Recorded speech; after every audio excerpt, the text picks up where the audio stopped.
What's up guys? So tapos na kami rito guys pero meron kami nakitang dito. Magandang location for fishing. Hindi, pero kanina gusto naming lakarin tong malapit sa mga yate kasi pangarap naming sumakay sa yate. Nagtatanong nga kami kung paano sasakay dyan. Yun pala, nakikipark lang yung mga mayayaman dyan. Yate pala nila yan. Hindi pala yate ng magkano kaya parking fee nila dyan Siguro mga 100,000 per month. Pwede bang ikarga yung motor dyan sa yate na yan. Ayan, ang ganda dito guys. Buti na lang pumunta kami rito. Last time di tayo pumunta Ikot lang boss. May kainan din dito. Parehas lang kaya yan doon Pero parang mas maganda yung view dito yung ambient. Guys, ang ganda. Picture ka muna mamaya. Ikot muna tayo doon.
Kita niyo ba? Ayan, nakakayak. Ayan Nice, galing. Video.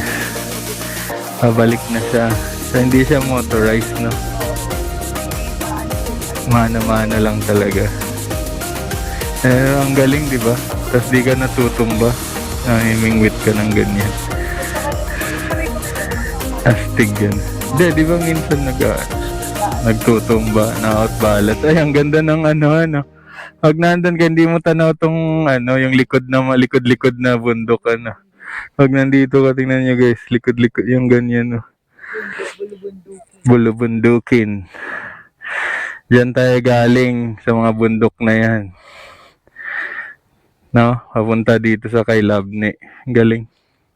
Mas maganda pa to sa Marines kasi mas quiet siya, peace and quiet. Maayos yung lugar talaga. Maayos din naman sa Marines, organized din naman. Mas malinaw nga yung dagat doon kasi nasa gitna na, medyo malalim. Kung sa bagay, mas ano nga tong, Mas marami kang pwedeng i-enjoy doon, dagat lang. doon talaga beach kasi siya, beach resort lang talaga. Yung parang ano, pagbaba mo, puro cottage, ganun. Di kagaya dito, ano, yan o, kahit saan ka pwede. Ito lang, Yung magandang service. oo, maganda yung service. Sakto lang yung food, di ba? Yung ayos lang. Ang galing oh, nagalaw din to. Correct. Ano, tinutulak to ng mga isda. Yan yung daming isda oh. Daming isda, tinutulak yata nila yan. Sardine run. Lumipat siya, no? Kanina nandun na siya. Yan. Ibig sabihin yung current. Ayan, daming isda oh. Oo nga.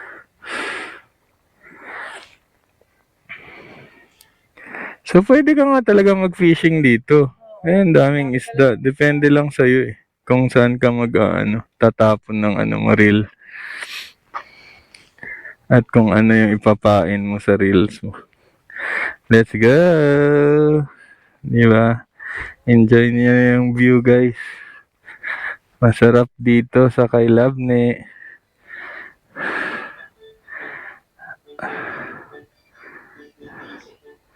Ayun na yun si Kuya. Ang bilis niya nakarating doon. Ay, hindi iba.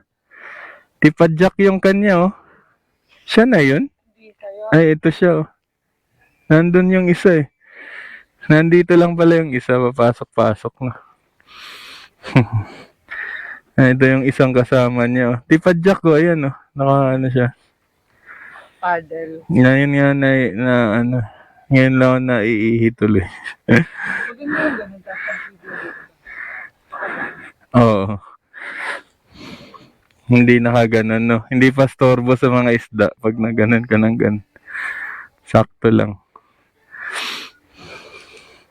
Ang sarap niyan pag nagtatrabaho ka sa ganyan, no? Lagi kang nasa yate. Yung ikaw yung tagalinis. Yan, talagang yan, ang tawag niyan ay yate camping.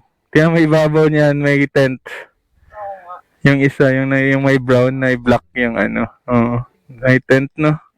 Saka net lang. No? Sarap ng buhay mo. Tapos bayad ka lang ng parking fee dito.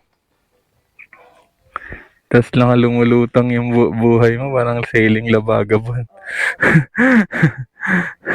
Against the light.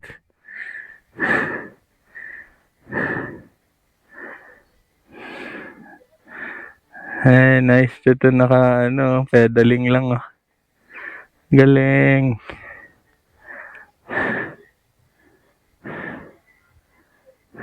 Okay, let's go. Astig niya ni ate girl, naka-pedaling lang. Ayan videoan mo yung mga yate. Ito, daming isda rito. Ikot lang ako, wait lang. Para maganda.